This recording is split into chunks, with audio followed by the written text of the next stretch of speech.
마태복음 21장 22절에서 32절의 말씀 갖고 땅의 권세와 하늘의 권세를 말씀을 주제로 갖고 같이 은혜를 나누고자 합니다. 오늘 본문의 내용인즉 배경이 어디서 나오냐, 예수님께서 성전에서 가르치실 때 그랬죠. 성전에서 가르치실 때 지금 이 배경이 설정되어 나오고 있습니다.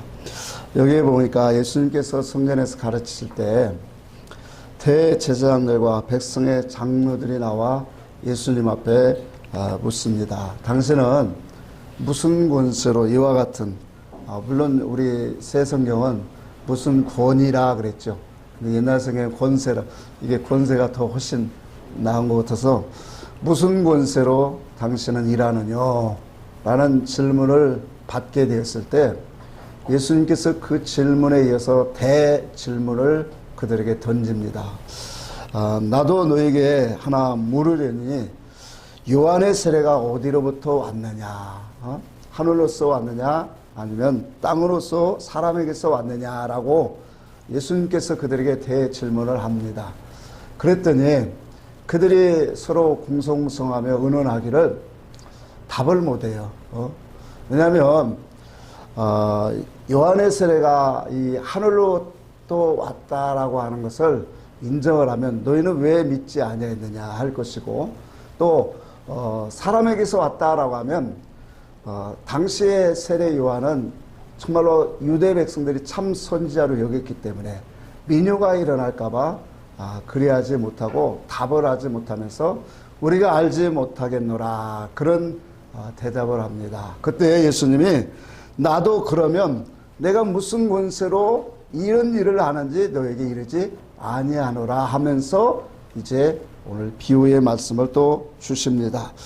자, 오늘 우리가 하나님을 섬기는 신앙 안에는 이와 같이 하늘의 권세와 땅의 권세를 가지고 일하는 그러한 신명들이 오늘 나누어진다라는 것을 성경이 우리에게 너무나도 많이 보여줍니다.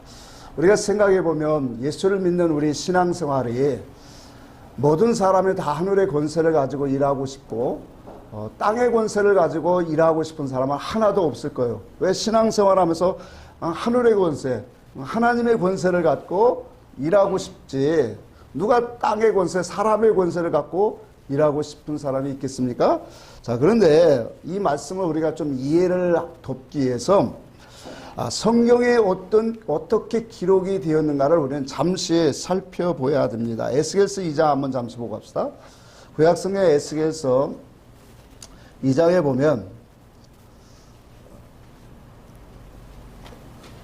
구약성경 1153페이지, 2페이지 8절 에스겔서 2장 8절에서 10절의 말씀을 한번 봅니다.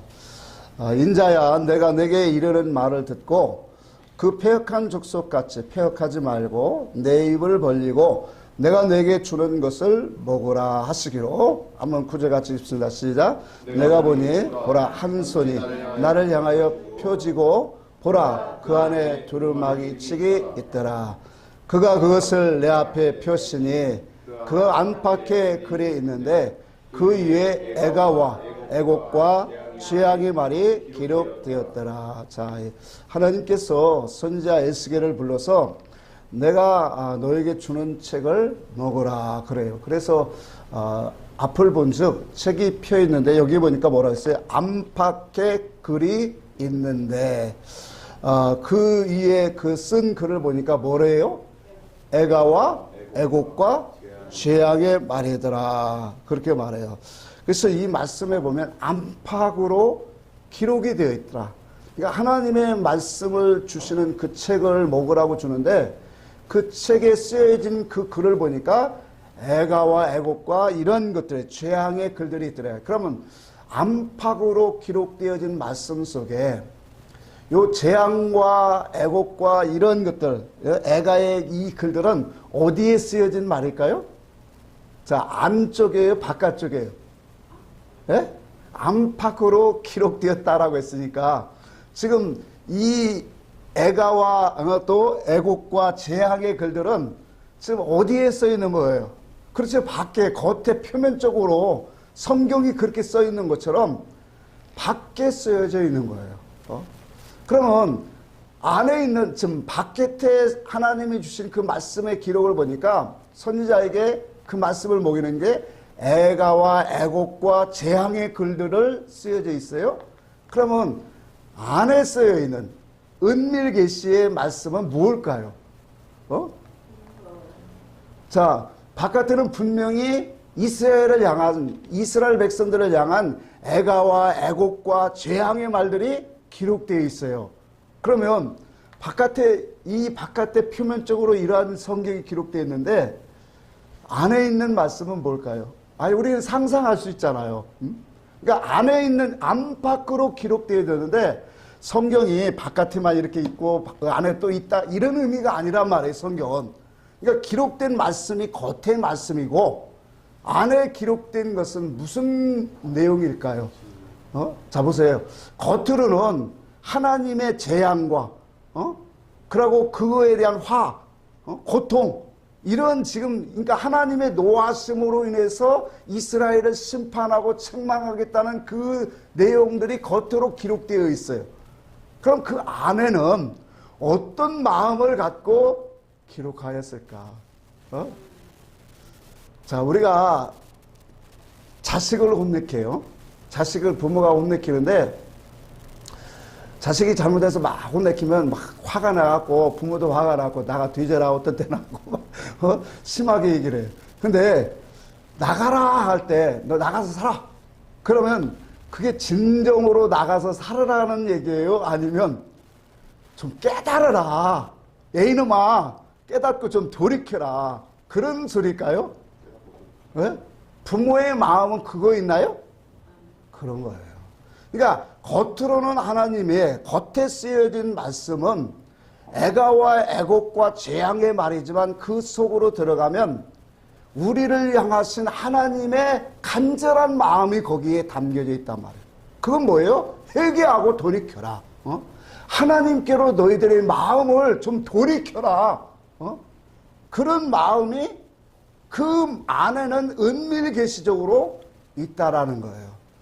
계시록 5장 1절에도 보니까 하나님의 보좌에 앉으신 하나님의 오른손에 책이, 두루마기 책이 들려 있는데 그 오른손에 들려진 책을 보니까 안팎으로 기록되었고 또 7인으로 봉하였더라, 그렇게 말씀하고 있어요.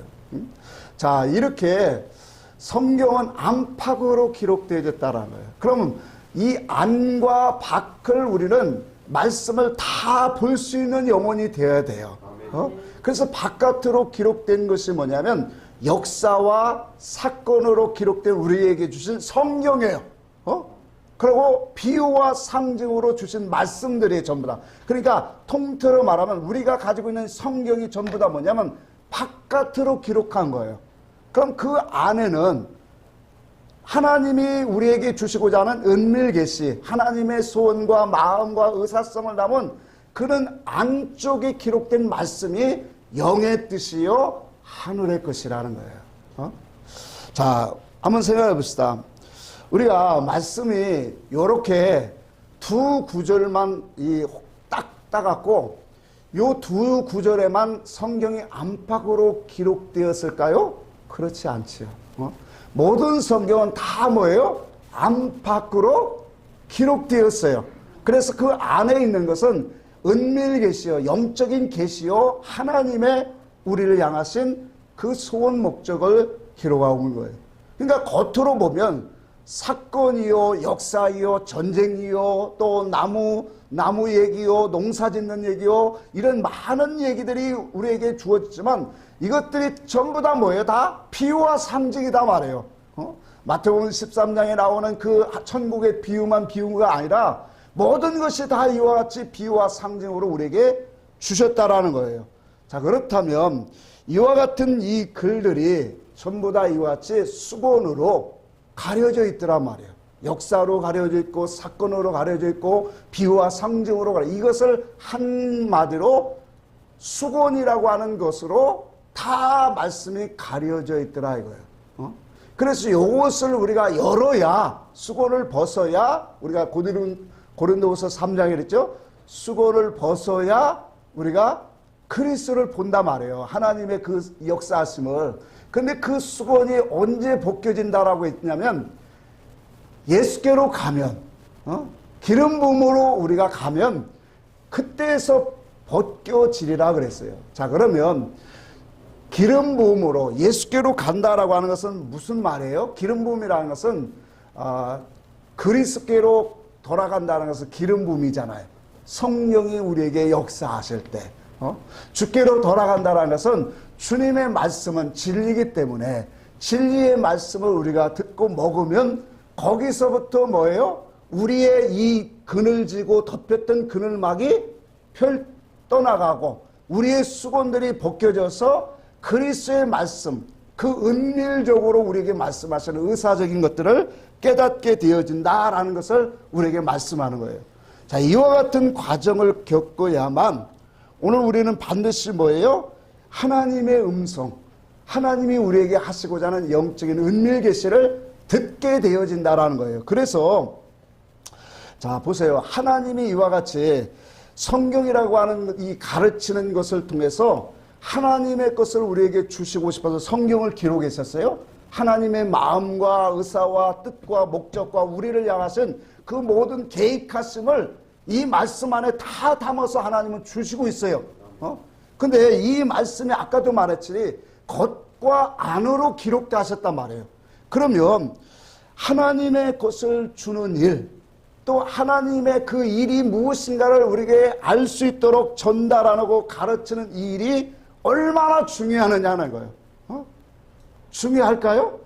너무나도 중요하죠. 그래서 이 일이 너무나도 중요하기 때문에 하나님이 구약에서부터 뭐예요? 당신의 종과 선지자를 하나님이 미리 훈련시키고 연단시키고 하나님이 그들을 세우시는 거예요.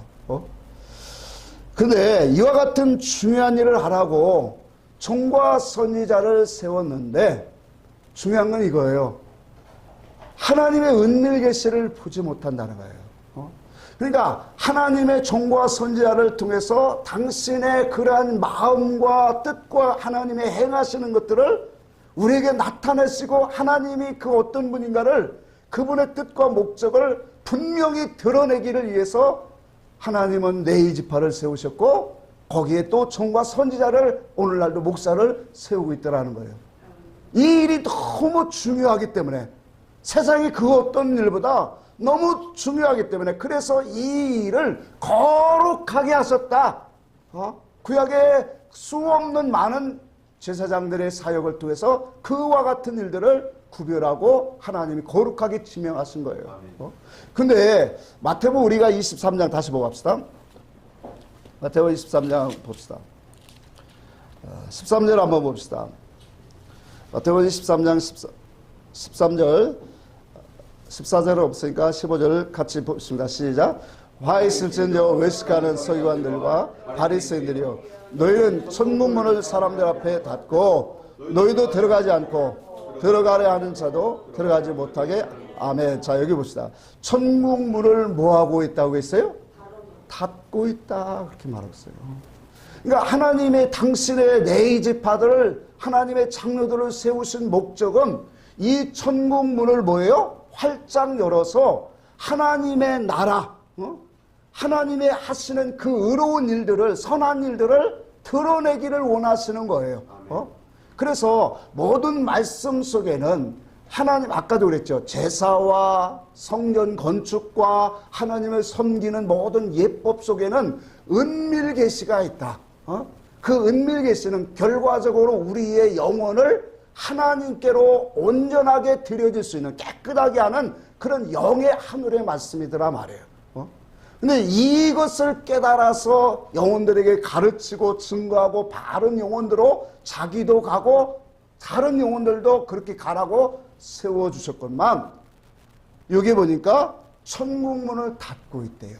이 말은 하나님의 말씀, 은밀 계시, 영적인 생명의 말씀을 뭐예요? 다 닫고 있다라는 거예요. 그러고 자기도 들어가지 않고 들어가려고 하는 자도 뭐 하고 있다고요? 맡고 있다. 이것이 오늘날도 똑같아요. 그러니까 뭔가 영적으로 가면 칼빈의 논리는 어떤 천국문을 닫고 있으면 안 돼요. 천국문을 열라고 특별히 하나님이 세워주는 거예요. 근데 이 일을 귀하고 아름답고 정말로 중요한데 이와 같이 천국문을 닫고서 자기도 들어가지 않고 들어가는 자들을 막고 있더래요. 그러니까 15절에 이런 일들이 일어나는 거예요. 같이 한번 읽읍시다. 화 있을진저 외식하는 서기관 바리새인 너희는 교인 하나 얻기 위하여 바다와 육지를 두루 다니다가 생기면 너희보다 배나 더 지옥 자식이 되게 하는다. 그러니까 하나님의 교회로 나와서 하나님의 그 선하신 말씀 하늘의 문이 열려진다는 것은 천국 문이 열려진다는 것은 하늘 문이 열려진다는 뜻이에요. 다시 말하면 말씀의 문이 열려진다는 거예요. 그러면 말씀의 문이 열려지면 하나님의 의사와 뜻과 그 목적이 우리 속에 들어오니까 하나님이 우리 속에 뭐예요? 다스리는 나라가 되죠. 하나님의 나라가 되어져 가는 거예요. 그러니까 그 나라가 되어야 하나님이 통치와 다스림이 그 보호와 인도가 있는데 그 일을 하지 않으니까 그것을 먹여주지 못하니까 율법적으로 열심히 충성봉사를 하는데 전부 다 어떤 사람이냐 자기들과 똑같은 사람으로 만들고 있더라는 거예요. 그러니까 배나도 뭐가 되는 거예요? 지옥 자식을 만들고 있더라는 거예요. 자, 네이와 세운 언약은 이 말라기서 2장에 우리에게 분명히 말했어요. 4절 5절 이렇게 쭉 나가보면 네이와 세운 언약은 생명과 평안이라 그랬어요. 그들에게 생명과 평안의 언약을 주신 것은 그것으로 인해서 하나님을 경외하게 하려 하십니다. 그러니까 네이라고 하는 그런 하나님의 축복을 그들은 받은 백성인데 그것을 통해서 하나님을 경외하는 거예요. 그러면 그 하나님을 경외하는 게 뭐냐면 생명과 평안의 일을 계속적으로 행하는 일이더란 말이에요. 그래서 그 말씀 이하에 보면은 이렇게 말했어요. 네이의 입술에는 진리의 법이 있어야 되겠고, 그러고 사람들은 그 입에서 율법을 뜻을 구하야 될지니라. 그렇게 말씀을 하고 있습니다. 이와 같이 이 일을 하라고 이와 같은 생명과 하나님의 나라, 그 천국문을 열어두려고 하나님이 당신의 백성들을 세우고 있더란 말이에요. 자, 그런데 이 일을 감당하지 못하는 이 죄가 얼마나 다수꾼이 보고도 나팔을 불지 아니하여 백성에게 경고하지 아니하므로 그 중에 한 사람이 그 임하는 칼을 제거당하면 그는 자기의 죄악으로 말미암아 제거되려니와 그 죄는 내가 파수꾼의 손에서 찾으리라. 자, 여기 보니까 이 성을 지키는 파수꾼을 하나 세운다 그래요. 근데 적군이 왔을 때 파수꾼의 임무는 뭐라는 거예요? 나팔을 부는 거예요. 그 나팔 파수꾼이 지금 누구를 상징하여? 당신의 종과 선지자, 오늘날로 목사를 상징하는 거예요. 근데 이 파수꾼이 나팔을 잘 불었는데도 그 백성들이 그 나팔 소리를 듣고 준비하지 않으면 그들의 준비하던 죄로 인해서 죽음을 당하겠지만 마땅히 파수꾼이 나팔을 불어야 되는데 나팔을 불지 아니함으로 그 성 사람들이 죽었다라면 그 죄를 누구에게서 찾는다고 했죠? 파수꾼에서 찾는다라는 거예요. 그러니까 하나님의 말씀, 옳은 말씀을 가지고 영적으로 바로 세우고 준비해서 그 신앙이 하나님 앞에서 견고한 그런 이 음부의 권세가 이기지 못하는 신앙으로 오늘 서게 해야 되는 것이 뭐냐면 파수꾼의 역할이에요. 주의 종의 역할이라는 거예요. 이와 같은 말씀으로 깨어 하나님 앞에 바로 서게 하는 것이 이런 파수꾼의 역할인데 이 일을 감당하지 못한 그 죄값이 얼마나 무서운가를 우리에게 보여주고 있다는 거예요. 자, 오늘날도 우리가 잠시 한번 생각해봅시다. 주의 종에 대해서 강단에서 설교를 하려면 과정을 분명히 거쳐야 돼요.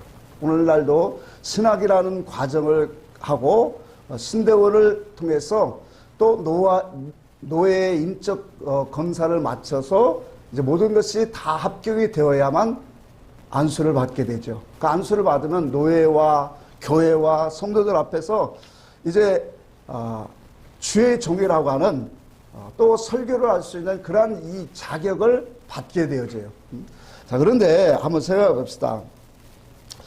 이와 같이 이런 세상적인 과정을 우리가 다 마쳤다고 한번 생각해 봅시다. 그렇다면 이 같은 기준에 충족을 해서 목사 안수를 받았다라고 그게 정말로 하나님의 종이냐라는 거예요. 우리는 다시 한번 생각해야 돼요. 왜냐하면 이와 같은 가정들은 다 어디냐면 세상적이고 인간 기준이고 노예에서 말하는 그런 교단의 중심적인 기준이지 결코 이것이 하나님 그리스도의 주님의 기준이 아니라는 거예요. 그렇다고 이것을 무시하는 게 아니에요. 물론 이 과정도 맞춰야 돼요. 그런데 그리스도의 종이 되기 위해서는 반드시 이 위에도 더 나아가야 될 것이 있더라는 거예요. 이것은 세상적인 거 땅의 권세요. 어떻게 보면 인간의 어떠한 교단 속에서 나오는 그런 기준이지만 하나님의 기준이 또 있어요. 그 하나님의 기준은 뭘까요? 하나님의 말씀, 다시 말하면 그리스도의 진리와 지식으로 오늘 뭐예요? 그의 그 의사성으로 우리는 양육되고 훈련되는 과정이 있어야 된다는 거예요.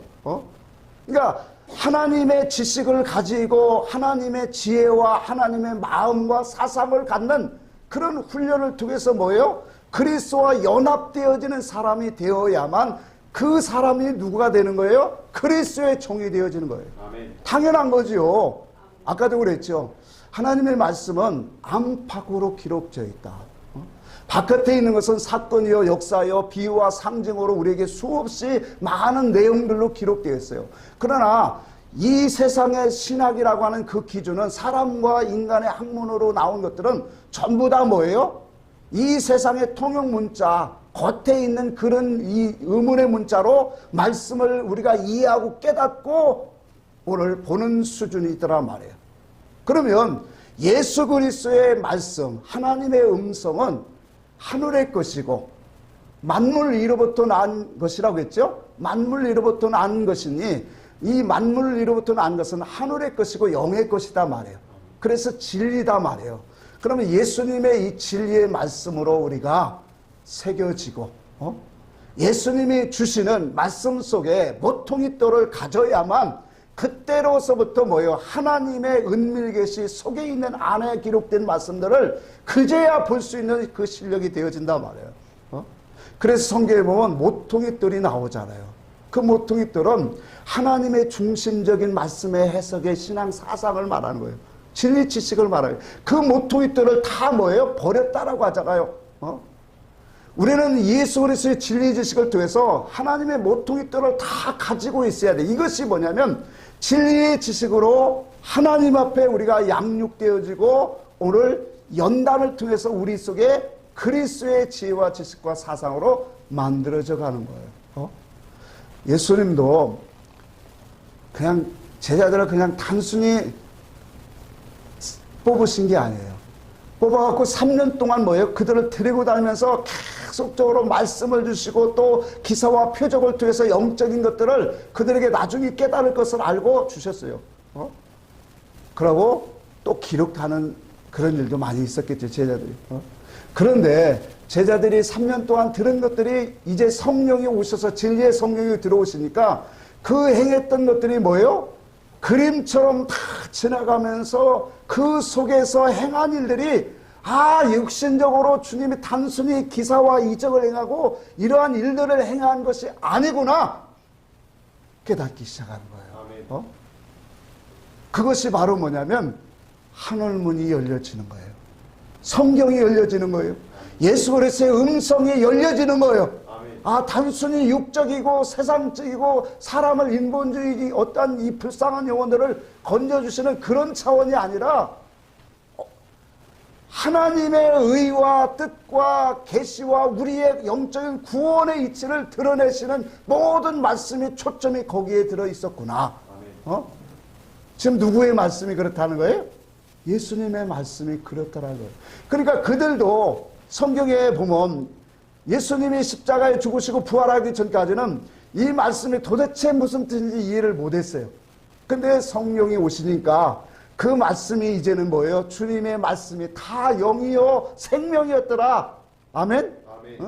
그것이 깨달아지면서 참 놀라운 것이 구약에 있는 말씀들까지도 다 끄집어 와서 이 말씀이 이런 말씀이었구나, 영의 말씀이었구나, 이것이 생명이었구나, 구원의 이치를 다 드러내고 있잖아요.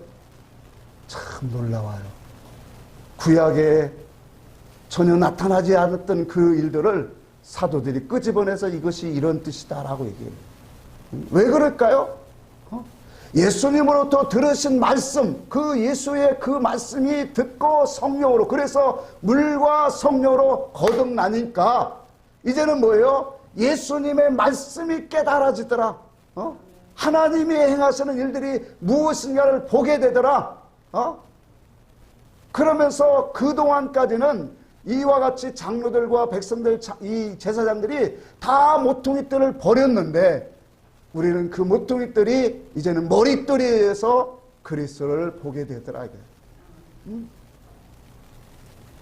자, 이와 같이 그리스도 안에서는 그냥 되는 게 없어요. 예수님이 제자들을 3년 동안에 그렇게 데리고 다니면서 말씀을 먹인 거예요. 자, 우리도 말씀을 먹어요. 자꾸 영의 말씀, 여기서 지식의 말씀을 자꾸 먹어요. 쌓다 보면 어느 순간에 그리스도의 영이 와서 우리의 생각과 마음을 확 열을 때가 있어요. 그때부터 뭐예요? 눈이 띄어지기 시작해요. 귀 문이 열리고 그 말씀을 듣고 자꾸 듣다 보면, 그래서 말씀 속에 그런 거예요. 진리의 말씀, 무교병의 떡을 자꾸 먹으면 그 속에서 내주하시는 그리스도의 성령 나온다. 뭔 대로 나온다고요? 먹은 대로, 들은 대로 나온다 말이에요. 그래서 여러분, 왜 이것이 먹는 것이 참 듣는 것이 중요하냐면, 듣는 것이 먹는 건데, 우리가 신앙생활을 하면서 말을 하고 기도를 하고 또 신앙생활을 하는 또 설교를 우리가 딱 들어보면 그 사람의 신앙사상이 그냥 나오게 되어 있는 거예요. 그러니까 기도와 우리의 말씀의 신앙생활은 그 사람의 신앙사상이 무엇인가를 드러내고 있다는 거예요. 자, 그렇다면 한번 봅시다. 히브리서 5장 11절에 한번 같이 봅시다. 이건. 자, 우리가 신앙생활을 수없이 많이 하고 그렇게 신앙생활을 많이 했다라면 그 신앙생활 속에서 우리는 반드시 뭐예요? 하나님의 그 뜻이 우리에게 알아야 되고 하나님이 우리에게 정말로 바라시는 그 목적을 우리는 반드시 우리 속에 새겨져야 돼요. 그래서 하나님이 기뻐하시는 그 뜻으로 연합되어 으쌰 하고 나가는 그런 신앙의 모습이 우리는 반드시 있어야 된다는 거예요. 자, 그런데 히브리서 5장에 보니까 같이 한번 볼까요? 12절 봅시다. 시작. 때가 오래되었으므로 너희가 마땅히 선생이 되었을 터인데 너희가 다시 하나님의 말씀의 초보에 대하여 누구에게 가르침을 받아야 할 처지이니 단단한 음식을 먹고 젖이나 먹어야 할. 자, 여기 보니까 때가 오래되었으므로 너희가 마땅히 뭐가 되어야 된다고 하는 거예요? 선생이 되었어요. 자, 시간적으로 연륜적으로 하나님 예수 그리스도를 믿은 지 정말로 몇십 년이 되었다면 우리가 그리스도에 대해서 많은 것을 경험하고 그 속에서 우리의 신앙륜이 높아져야죠. 그런데 때가 오래되었는데도 뭐예요? 예수를 믿고 오래되었는데도 아직도 뭐라고 했어요? 신앙의 초보가 되었다. 그러면서 말씀의 이 초보에 대하여 누구에게 가르침을 받아야 할 처지인지를 알지 못한다. 단단한 음식을 먹지 못하고 뭘 먹고 있다고요? 아직도 젖을 먹고 있더라는 거예요. 젖이라고 하는 건 뭐예요? 세상적인 그러한 뜻의 의미로 의문의 문자로 먹는 것을 말하잖아요. 그래서 마태복음 24장에는 젖을 먹이는 자와 젖을 먹는 자에게는 마지막 때 화가 있다다 그런 거예요. 왜? 주님은 반드시 우리에게 씨를 뿌려서 나무가 오래되었으면 그 나무는 열매를 맺어야 되는데 열매를 맺지 못하고 더 악하고 더 배나 지옥 자식을 만드는 그런 신앙이 되었다 말이에요. 오늘날도 이 신앙은 통일하다는 말이에요. 그러니까 우리가 예수를 믿고 신앙이 자라가면서 시간이 흘러가면서 내가 하나님 앞에 무너지고 깨어지고 그리스도의 형상으로 닮아가는 또 그리스도를 알아가고 그리스도가 행하시는 그 일들을 바라보는 그런 이 영적이고 인격적인 면에서 우리는 열매를 맺어가야 돼요. 우리는 지난 시간에 무화과나무를 보았어요. 무화과나무에 열매가 없으면 그건 주님이 뭐 하셨어요? 저주하셨어요. 신앙의 열매가, 그렇게 우리가 신앙생활을 오래 했는데도 주님이 바라시는 주님의 기준의 열매가 없다면 그건 정말로 머리를 쥐뜯고 한탄하고 회개해야 된다는 얘기예요. 때가 오래되었음에도 아직도 이와 같이 알지 못하고 있더라는 거예요.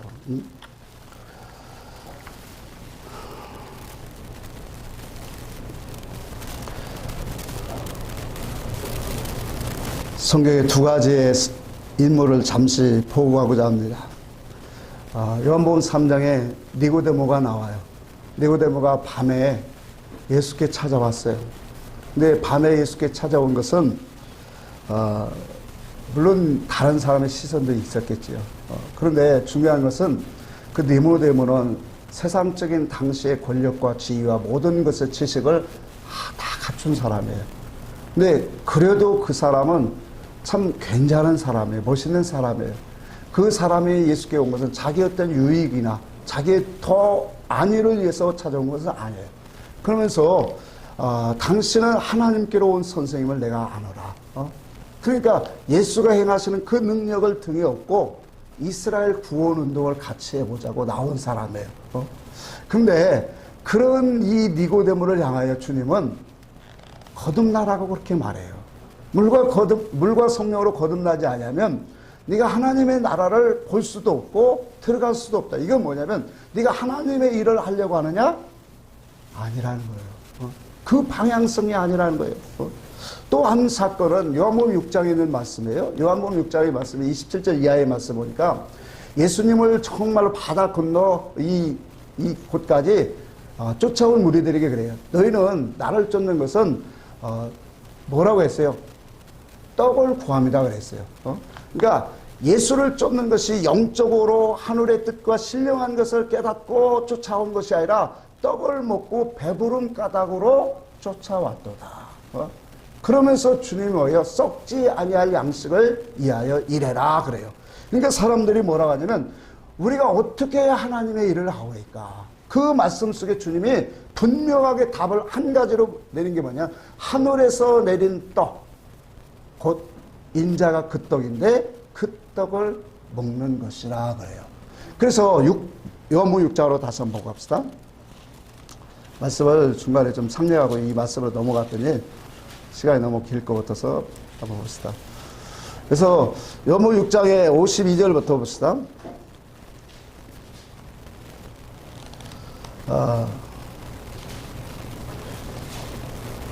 52절 같이 한번 읽어볼까요? 시작.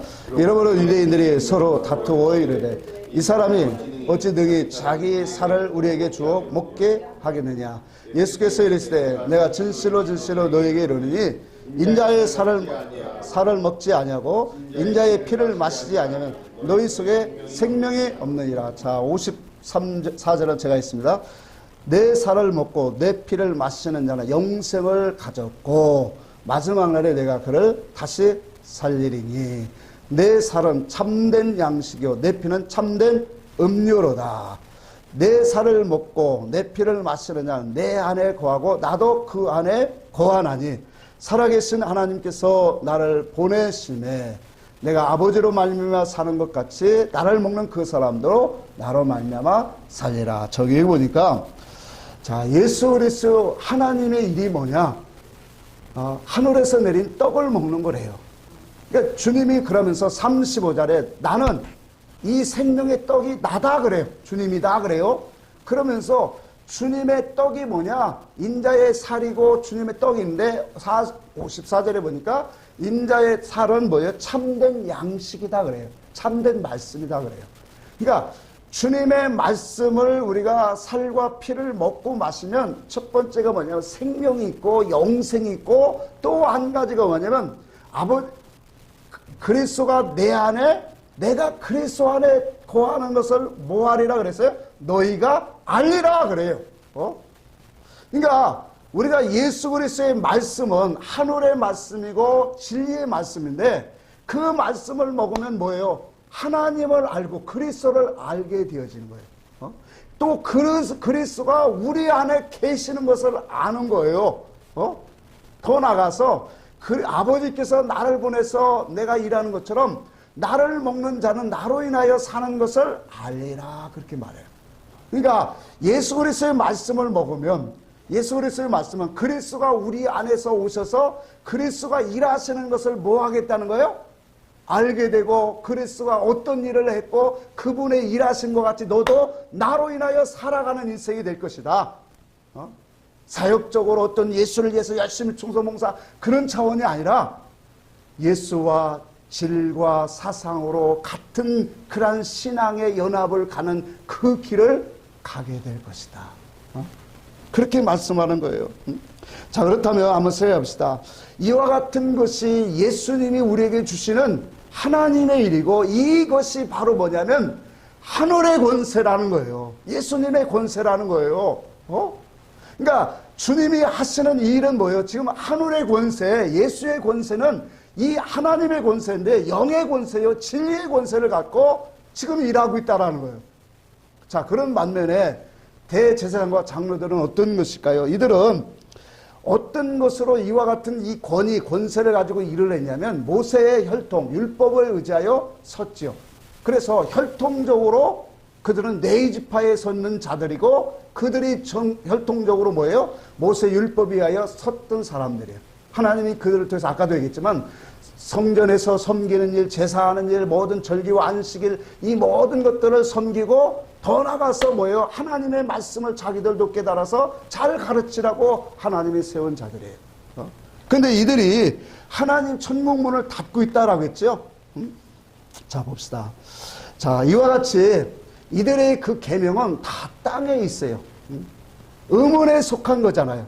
그래서 사람의 권세와 세상의 권세를 가지고, 이런 의문의 권세를 가지고 그들은 율법에 의지하여 이런 일들을 하고 있더라는 거예요. 그러나 하나님의 권세는 땅에 있는 것이 아닙니다. 하늘에 있는 것이고, 신령한 곳에 있고 영적인 하늘의 곳에 있다는 것을 알아야 돼. 그래서 이런 것들을 하나님이 아무리 말씀을 통해서 주님이 알려줘도 깨닫지 못하는 그들에게 오늘 비유를 준 거예요. 두 아들을 비유를 준 거예요. 말씀을 다시 한번 돌아갑시다. 말씀을 돌아가 보면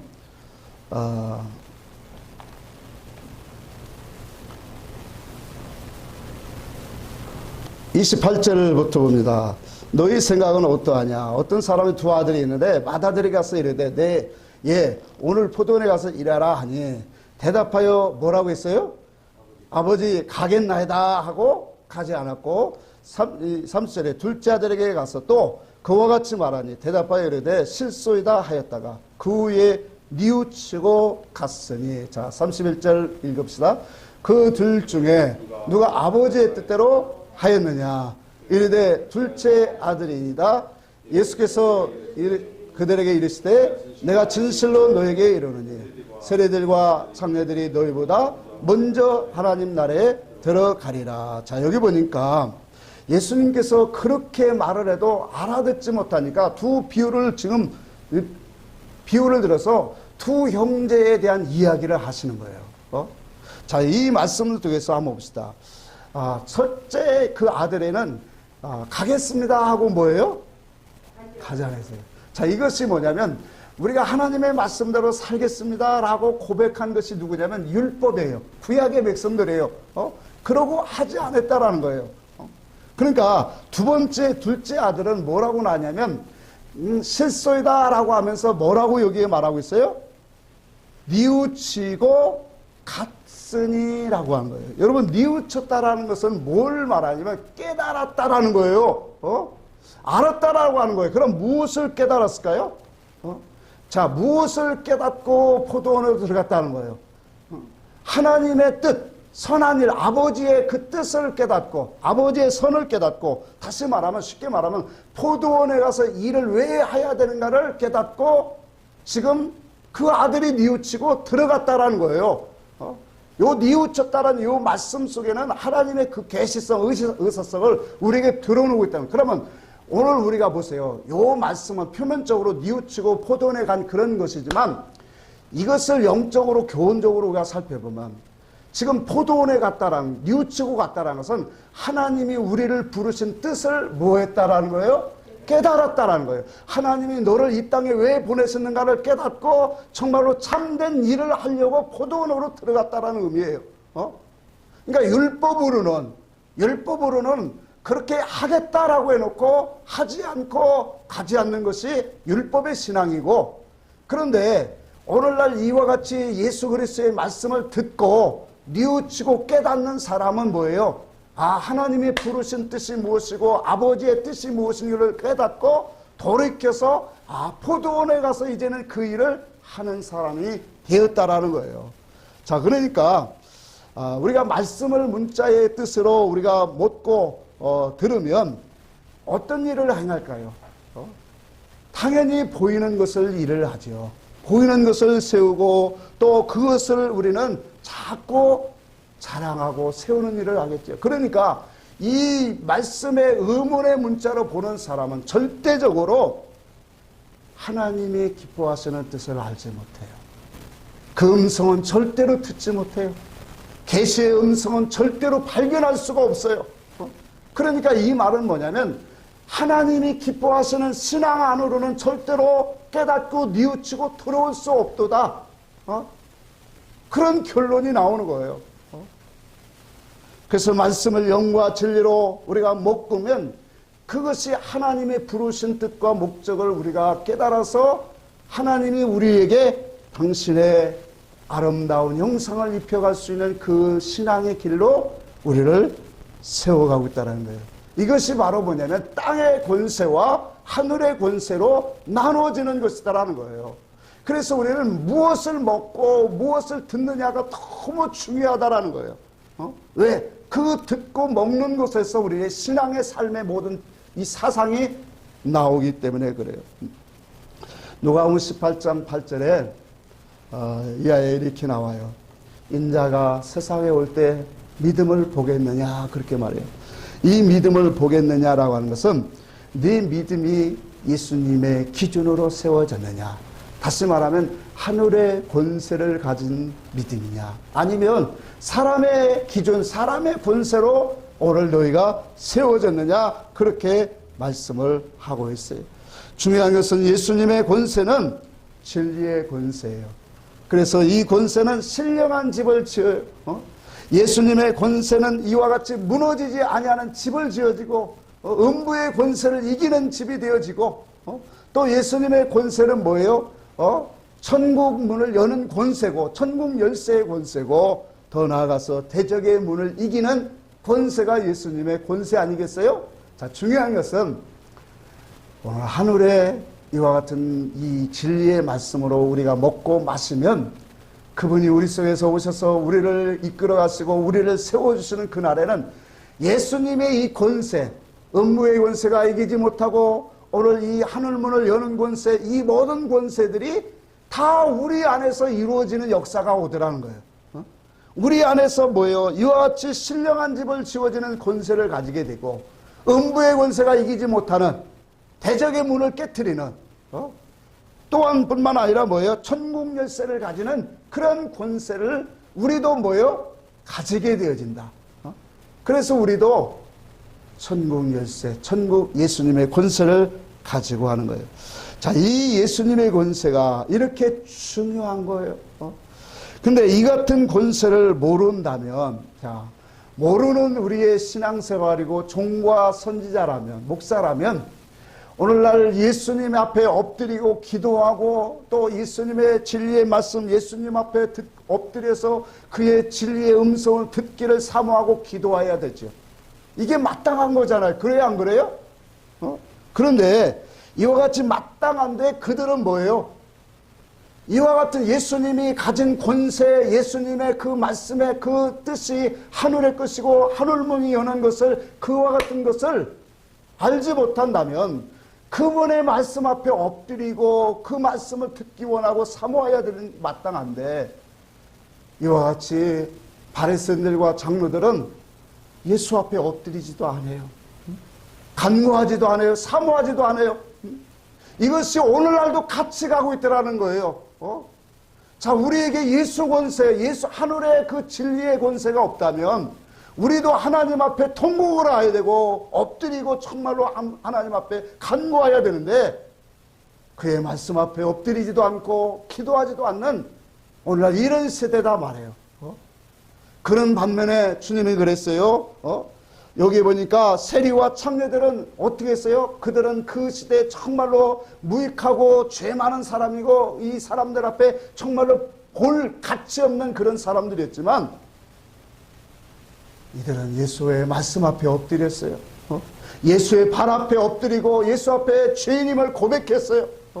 그래서 주님이 오늘 이 31절에 그렇게 말한 거예요. 내가 진실로 너에게 이르노니 세리들과 창녀들이 너희보다 먼저 하나님의 나라에 뭐하리라? 들어가리라. 율법의 사람의 율법의 전통으로 혈통으로 세워진 그러한 이 사람의 권세를 갖고 너희가 이 하나님의 일을 아뢰느냐? 디고데모를 통해서 분명히 할 수 없다. 거듭나야만 할 수 있는 일이다. 그 거듭나는 것은 바로 예수의 말씀 앞에 엎드리는 거, 죄를 고백하는 것이다. 그래서 이 세리와 이 창녀들이 너희보다 먼저 하나님의 나라에 들어가리라. 여러분, 오늘 여기서 우리는 한 가지 음성을 드려야 돼요. 오늘 예수의 권세, 하늘의 그 신령한 복을 받는 사람이 누굴까요? 세리와 창녀와 같은 그러한 그 자세라는 거예요. 주님, 나는 죄인입니다. 나는 창녀와 같은 사람이다. 세상을 너무 사랑하고 세상 속에 너무나 오늘 빠져서 살아가는 더럽고 추한 사람입니다. 그래서 우리는 날마다 예수 앞에 엎드리고 예수의 그 궁극적인 사랑과 은혜를 갈구하는 그 사람에게 주님은 열어주실 거예요. 그래서 하늘의 권세, 오늘 이 예수의 권세를 가지고 우리의 신앙생활을 하나님이 바라시는 아름다운 신령한 뜻과 목적으로 이루어갈 줄 믿습니다. 자, 우리 찬송합시다. 우리